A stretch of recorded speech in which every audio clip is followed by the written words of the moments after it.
பூமியில பிறப்பதற்கு அவர் ஒரு பெரிய பங்களாவோ ராஜாவோ வீட்டிலேயோ ஆண்டவர் தேர்ந்தெடுக்கவில்லை. இயேசு கிறிஸ்து மாட்டு தொழுவத்தை தேர்ந்தெடுத்தார். தாழ்வை கோலத்தை அவர் தேர்ந்தெடுத்தார்.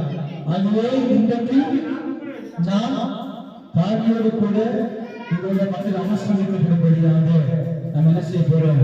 ஜெபிக்க போகிறோம். மகா புதுமையும் உலக நல்லவரையும் இந்த நல்லவரை காய்ச்சிருக்கிறோம். எங்களாகவே ஆத்மா சைனை காக்கிறோம். நீர் பொறுப்பேற்றுக் கொண்டு நாங்கள் இந்த மகிழ்ப்படுத்துகிறாங்க. இந்த சுவிசேஷ பவனை ஆசீர்வதிங்க, பலப்படுத்துங்க, பெரிய காரியங்கள் செய்கிறாங்க. சகல துதி மகிமையாலும் உங்களுக்கே நாங்கள் செல்கிறோம். நீங்களும் பச்சைகளுமாகிய இயேசு கிறிஸ்துவின் நீங்க நாமத்தில் ஜெபிப்போம். இந்த ஜீவனுள்ள நல்ல தகப்பனே, ஆமென். இப்போது கூட அதே பாடலை பாடி அப்படியே ரைட்ல போயிட்டு நம்ம மைலேஜ் பாலாஜி நகர் அந்த என்ட்ரன்ஸ்ல இருந்து என்ன செய்யறோம்? இந்த சுவிசேஷ பவனை நம்ம ஆரம்பிக்க போகிறோம். சரிங்களா? சோ அப்படியே போயிட்டு அப்படியே நம்ம சுவிசேஷத்தை ஆரம்பிக்க போகிறோம்.